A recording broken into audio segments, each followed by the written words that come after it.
ലോകത്തിലെ ആദ്യത്തെ ഏറ്റവും വലിയ താളിയോല രേഖാ മ്യൂസിയം കേരളത്തിൽ ട്രിവാൻഡ്രത്താണെന്ന് പറഞ്ഞാൽ നിങ്ങൾക്ക് എത്ര പേർക്കറിയാം?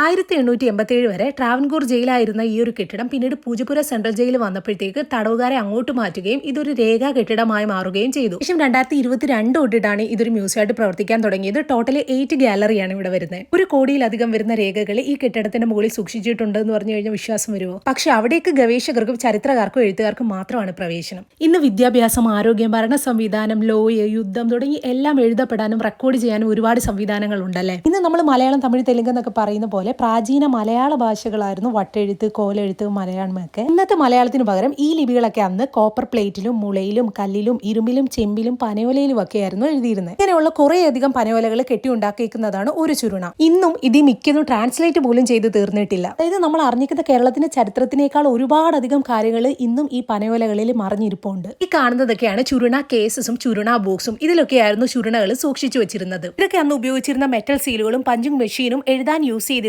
നാരായങ്ങളുമാണ്. മുളയും കല്ലും കോപ്പർ പ്ലേറ്റും ഒക്കെ മാറിയിട്ട് പനയോല ഉപയോഗിക്കാൻ കാരണം ഇത് ലൈറ്റ് വെയിറ്റ് ആണ്, നമുക്ക് കൊണ്ടുപോകാനും ഒക്കെ വളരെ ഈസിയാണ്. ഇതിന്റെയൊക്കെ ഒരു ഡെമോയോടുണ്ട്. സെലക്ട് ചെയ്തേക്കുന്ന 157 രേഖകൾ 8 ഗാലറിയിലായിട്ടാണ് ഡിസ്പ്ലേ ചെയ്തേക്കുന്നത്. ഇതിൽ ഏറ്റവും ഹൈലൈറ്റഡ് ആയിട്ടുള്ള മതിലകം റെക്കോർഡ്സിൽ അനിഴം തിരുനാൾ മാർത്താണ്ഡവർമ്മ തിരുവിതാംകൂർ രാജ്യത്ത് മുഴുവനായും ശ്രീ പത്മനാഭ സ്വാമിക്ക് സമർപ്പിച്ച തൃപ്പടിദാനം, അതിന്റെ താളിയോലയുടെ ഒറിജിനലും കാണാം. അപ്പൊ ഹിസ്റ്ററി ഇതൊക്കെ ഇഷ്ടമുള്ളവർ വന്ന് കാണാൻ മറക്കണ്ട.